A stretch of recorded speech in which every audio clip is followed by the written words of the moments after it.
Taanfaa wallahi isheen illee bakka ciisutti na dhiistee deemteetu namni mana keessatti hagam akka rakkatu beektu mana namni hin jirre.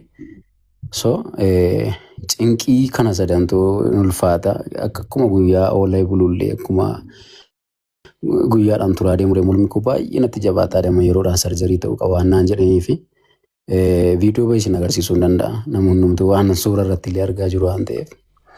Kanaafidha yoo danda'ame yeroo qabaatii gaafa akkasii jedhaati nu beeksisaa rakkoon tokko illee hin jiru. Hin beekon wallaahi nama gargaaruutti tan gammada.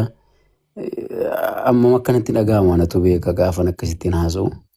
Isin irratti haasaa dheeresse na of kolchaa ulfaadhaa galatoomaa jazaakumullahu khairan. Salaamu alaikum warahmatullahi wabarakatuh. Waalaikum salaam warahmatullahi wabarakatuh. Wanni goonu ani Abbo Sabraddiin wal bira jirra. Doktora Allee Bilbillee wal geenneeti guyyaa magabaabduu keessatti inshallah waan takka sila beellama qabuun duratti namoota keessaan dubbisuu qabnu. Miidiyaa kanarratti kaaneetuma amma osoo adda isaa kanallee amma osoo jalqabne hima socho'an. Garuu wanni harka akka reefshee Adam jedhani wanni namaa galuuf wanni maqaan dhaamuuf wanni namaa galu adda. Baay'inni isaa waan kana. Nullee kanuma malee filaqiiqaa nama gochisu wallahi. Rabbi si haa fayyisu. Akka goonu jara keenya namni waliin tola. Warra gartee obboleeyyan jajjabaas ni qabna warra gartee biyyaalaa jiru kana gariin suma harka isa dubbisuudhaaf carraan harkatti malee abdii namni si jaalatu baay'eedha. Alhamdulillah rabbil alamin. Abshir jee. Adeen numatti taati yoo rabbi jedhe. Ni gartee sagantaa kan keessatti argamuudhaaf nu jalaa dide jennee waan hiyyaanne jechaaf namoota biyya keessaa irratti hirmaatu qabanillee keessaan sil'atilleen yoo dandeesse bilbilaa wal qunnamnee baabaa shari'aa wajjinis ol dubbisnee namoota silaa gartee itti himachuun barbaachisullee karaa walii keenyee tigalee guyyuma gabaabaa keessatti inshaa Allah waan kan akka milkaa'u yoo rabbiin fedhe rabbiitiin yoo taate yaanni ammaaf kanuma yoo amma lafaa kaaniituma akkanumatti guyyaa akkanaa ta'uu qaba jennee kan murteessinu taate gargaarsi harka akka haadhiisan kun gartee gargaarsa keetillee karaa sirraa muruu osoo waan bilchinna qabaa hojjanna jenneeti inshaa Allah guyyaa muraasa keessatti yoo rabbi jedhe. Dhugaa keessatti. Amma gargaarsas deemu kana wajjin walafaan si keenyee ammas wallahi egaa xiqqishoon ulfaata baabaa kiyya. Kanaaf laa yaada keessan fudhan Ustaaz Abbo Sabraddiin doktorri illee nu bira jiranii warra diida jiruufillee warra gara biraa jirullee nullee dubbisnee ijoollee Awurooppaa ta'ennallee hatta sheekoleellee dubbisnee doktor Rafaallee doktor Yusuf Nuureefaallee dubbisnee namoota hanga ta'ee wal qabsiifne hatta waan kanatu lubbuu ta'e malee waan silaa gara miidiyaatu waan abdii silaan baafnu haa ta'u wannatu ammoo waan akka salphatti hin taane adda tunaa jedhamtu malee baasii waliin kanaa olii wanni jedhamu kuni inshaallahu.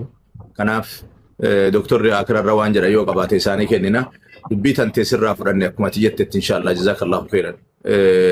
Dhiyeennumatti inshaallah waan jiraa wal mari'anneenu uduman fagaatiin akkuma tiyyatetti inshaallah. Doktor maal jettan? Wallahi wanni jedhan hedduu nama dhibdi dhugaa rabbiitti waan qalbii namaa cabsu wanni na dhageettaniimi. Dhagamaa jira dubbadhaa doktor.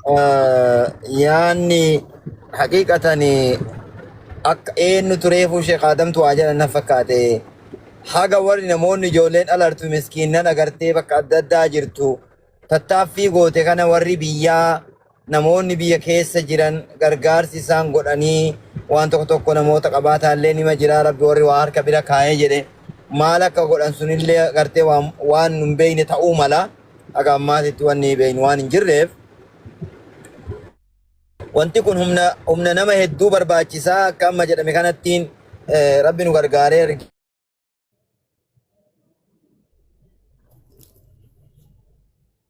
Leen addaan citee natti fakkaate. Sagaleen keessan hin jiru doktora. Telefoonni hin dhufe hedduu telefoonni dhufe. Ameerikaa tana neetwoorkiin hin jirun se'a. Iyyeetti mi biyyatti.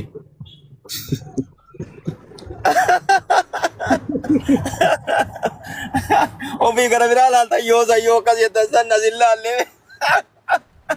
Allah Wanta yeroo wallee jira lammaffaa telefoonatu natti bu'ee na rakkisu jira.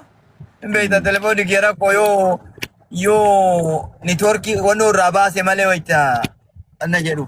Amma akkuma isin jettan inshaallah nu waan dandeenyu waan rabbi nutti laafise qalallee tattaaffii godhuun dhabne ammallee itti deebinee tattaaffii barbaachisu ni magoona. Waan guyyaan itti haa qabamu tartiibni itti haa godhamu beeksisni bal'aan haa godhamu.